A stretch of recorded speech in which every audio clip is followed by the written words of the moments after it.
മക്കൾക്ക് ഇന്ന് month of the last ആയതുകൊണ്ട് എല്ലാ മാസവും അതുപോലെ ലാസ്റ്റ് ഹാഫ് ഡേ ആണ്.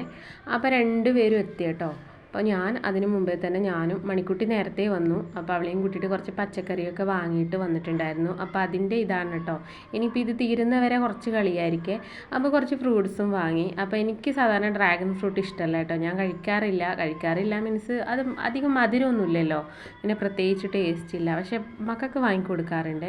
അപ്പോൾ ഇപ്രാവശ്യം കുറച്ച് കുറവായിരുന്നു കേട്ടോ ഫ്രൂട്ട്സൊക്കെ അവർ കൊണ്ടുവന്നത്. അപ്പോൾ നമ്മൾ നിൽക്കുന്നിടത്തായതുകൊണ്ട് നമുക്കും പോയിട്ട് വാങ്ങുന്നതിൽ കുഴപ്പമില്ല. പിന്നെ ഇവിടെ അടുത്താണ് കേട്ടോ ടൗണ്, നമ്മൾ നടന്ന് പോകേണ്ട ദൂരേ ഉള്ളൂ. പക്ഷേ എനിക്ക് മടിയാണ് കേട്ടോ ഇങ്ങനെ പോവാനോ. ഒന്നാമത് എൻ്റെ കൂടെ മണിക്കുട്ടിയും കാണും, പിന്നെ ഞാൻ അവിടെ സാധനവും പിടിക്കണം. മണിക്കുട്ടീന് ചിലപ്പോഴും അവൾ നടക്കില്ല, അങ്ങനെയൊക്കെയുള്ള പ്രശ്നമായതുകൊണ്ട് അടുത്ത് വന്നതുകൊണ്ട് അങ്ങനെ വാങ്ങുന്നതാണ്.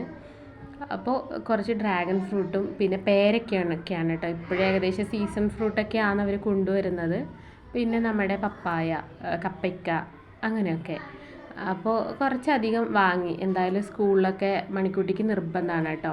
അപ്പോൾ മണിക്കുട്ടിക്ക് കൊടുത്തു വിടാമെന്ന് വെച്ചിട്ട് അങ്ങനെ കുറച്ച് ഫ്രൂട്ട്സൊക്കെ വാങ്ങി. പിന്നെ പിള്ളേർക്ക് വീട്ടിൽ നിന്നും കഴിക്കാമല്ലോ. അപ്പോൾ ഇന്ന് കായും അതുപോലെ വഴുതനങ്ങ കറിയുമാണ്. അപ്പോൾ കായ് ഇവിടെ എല്ലാവർക്കും ഇഷ്ടമാണ്, കാരണം കുറേ നാളായിട്ട് കായ് വെക്കാത്ത പച്ചക്കായ കൊണ്ടുള്ള കറിയാണ്. പിന്നെ എന്ന് വെച്ചാൽ ഞാൻ വെച്ച് കുറച്ച് നമ്മുടെ വെണ്ടയ്ക്ക വാങ്ങിയിട്ടുണ്ടായിരുന്നു. അപ്പോൾ വെണ്ടയ്ക്ക ഒന്ന് ഫ്രൈ ചെയ്യാമെന്ന് വിചാരിച്ചിട്ട് അതും എല്ലാം കട്ട് ചെയ്ത്. പിന്നെ ഒരാൾക്ക് ആദ്യം കൊടുത്തു കേട്ടോ ഡ്രാഗൺ ഫ്രൂട്ട്. മണിക്കുട്ടിയാണ് ആദ്യം വന്നത്. അങ്ങനെ മണിക്കുട്ടിക്ക് കൊടുത്ത് അവൾ കഴിച്ചു കഴിഞ്ഞതിന് ശേഷമാണ് കേട്ടോ കുഞ്ഞൂസ് എത്തിയത്. അങ്ങനെ രണ്ടുപേരുടെയിൽ നിന്ന് ഓരോരോ പീസ് ഞാനും വായിലിട്ടുകൊണ്ടിരിക്കുകയാണ്. അപ്പോൾ ഇടയ്ക്ക് നോക്കുന്നുണ്ട് കേട്ടോ, എന്താണ് അമ്മ കഴിക്കുന്നത്, അമ്മക്ക് ഇഷ്ടമല്ലല്ലോ എന്നുള്ളത് അവർക്കറിയാം. എങ്കിലും ഒരെണ്ണം നമ്മൾ കഴിക്കണം എന്നല്ലേ മക്കൾക്ക് എന്ത് കൊടുക്കുമ്പോഴും. ഞാൻ അങ്ങനെയാണ് കേട്ടോ കേട്ടത്. എന്ത് നമ്മൾ കൊടുക്കുന്നുണ്ടെങ്കിലും അതിൽ നിന്ന് ഒരു കഷ്ണം പൊട്ടിച്ചിട്ട് നമ്മളും കഴിക്കണം എന്നൊക്കെ കേട്ടിട്ടുണ്ട്. എനിക്കറിയില്ല അത് ശരിയാണോ തെറ്റാണോ എന്നുള്ളത്. അപ്പോൾ ഞാനിപ്പോൾ ടേസ്റ്റ് വെക്കാൻ വേണ്ടി ഞാൻ പൊതുവേ അങ്ങനെ ഇവർക്ക് എന്ത് കൊടുത്താലും അതിൽ നിന്ന് ഒരു പിഞ്ചെങ്കിലും ഞാനെടുത്ത് കഴിക്കാറുണ്ട്. അപ്പം ഇന്ന് നമുക്ക് ചിക്കനും മീനും ഒന്നുമില്ല കേട്ടോ. ചിക്കനൊക്കെ കഴിഞ്ഞു. ഇനിയിപ്പോൾ ഡെയിലി നമ്മൾ ചിക്കനൊക്കെ കഴിക്കുമ്പോഴും പ്രശ്നമാണ്. പിന്നെ വിചാരിച്ച് എന്തായാലും ഇവർക്ക് കുഞ്ഞൂസിനും മണിക്കുട്ടിക്കൊക്കെ ആയാലും കായ കൊണ്ടുള്ള കറി നല്ല ഇഷ്ടമാണ്. അങ്ങനെ കായും മുറിച്ച് സിമ്പിളാണ് കേട്ടോ ഈ ഒരു കറി. കുറേ പേര് റെസിപ്പി ചോദിച്ചിട്ടുണ്ടായിരുന്നേ കായക്കറി എങ്ങനെയാണെന്ന്. കാരണം പല നാടുകളിലും പല തരത്തിലാണല്ലോ. അപ്പോൾ പിന്നെ വീഡിയോ ഒന്നും പിന്നെ എടുക്കാനൊന്നും പ്രത്യേകിച്ച് ഇല്ലയെന്ന് വിചാരിച്ചാണ് ഞാൻ അതിൻ്റെ റെസിപ്പി ഇടാതിരുന്നത്. കഴിഞ്ഞ വർഷം എന്നോട് ഇതുപോലെ കായ വെക്കുന്നതെന്ന് പറഞ്ഞപ്പോൾ കുറേ പേര് ചോദിച്ചായിരുന്നു. ഇപ്രാവശ്യം ഒരു 2 ദിവസം മുമ്പേ കായക്കറി എന്ന് പറഞ്ഞപ്പോൾ എന്നോട് ഇങ്ങനെ റെസിപ്പി ചോദിച്ചിട്ടുണ്ടായിരുന്നു. അപ്പോൾ ഇതൊരു 2 വർഷമായി എനിക്ക് മറന്നു പോയിട്ട് ആ റെസിപ്പിയൊക്കെ ഇടാൻ വേണ്ടിയിട്ട്. നമ്മൾ ഡെയിലി ഉണ്ടാക്കുന്നതല്ലേ വിചാരിച്ചിട്ടാണ് ഇതൊന്നും ഇടാത്തത്. പക്ഷെ ചിലർക്കെങ്കിലും അതൊരു ഉപകാരമാവുമെങ്കിൽ ആയിക്കോട്ടെ എന്ന് വിചാരിച്ചു. അപ്പോൾ സാധാരണ ഞാൻ വെണ്ടയ്ക്ക മാത്രം ഫ്രൈ ഇങ്ങനെ വറുത്തിട്ട് കടുക് വറുത്തിട്ട് അതിൽ കുറച്ച് മഞ്ഞൾപ്പൊടി ഇട്ടിട്ട് കുറച്ച് തേങ്ങയും കൂടെ ചിരവിയിടാറാണ്. ചിലപ്പോഴും ഉള്ളിയും കൂടി ഇടും. തേങ്ങ വേണമെന്നില്ല കേട്ടോ. പക്ഷെ ഇന്ന് ഞാൻ തേങ്ങയും കൂടെ കുറച്ചിട്ട് കൊടുക്കുന്നുണ്ട്. പിന്നെ നമ്മുടെ അങ്ങോട്ട് സൈഡൊക്കെ എനിക്കൊന്ന് കാസർഗോഡ്, കണ്ണൂർ അങ്ങനെ ഇല്ല.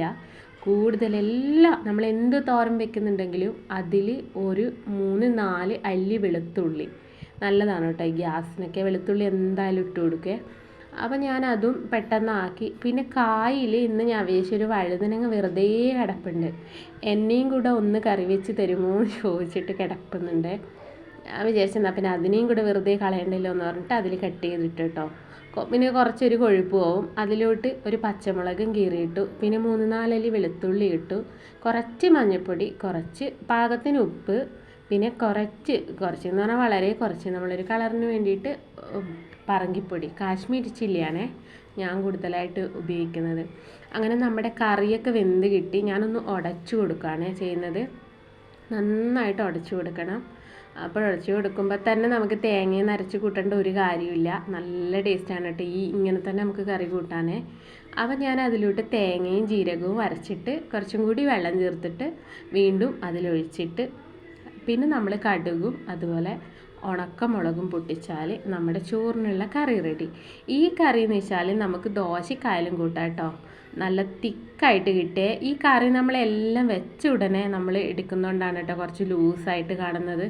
എനിക്കങ്ങനെയാണ്, ഞാനങ്ങനെയാണ് പരീക്ഷിച്ചത് കേട്ടോ. കുറച്ച് കഴിഞ്ഞ് നമ്മൾ നോക്കുകയാണെങ്കിൽ കറി നല്ല തിക്നെസ്സായിട്ട് കിട്ടും. അപ്പം ഇന്നത്തെ മക്കളോടൊത്തുള്ള ഒരു ദിവസം എന്ന് പറയുന്നത് അങ്ങ് കഴിഞ്ഞ്.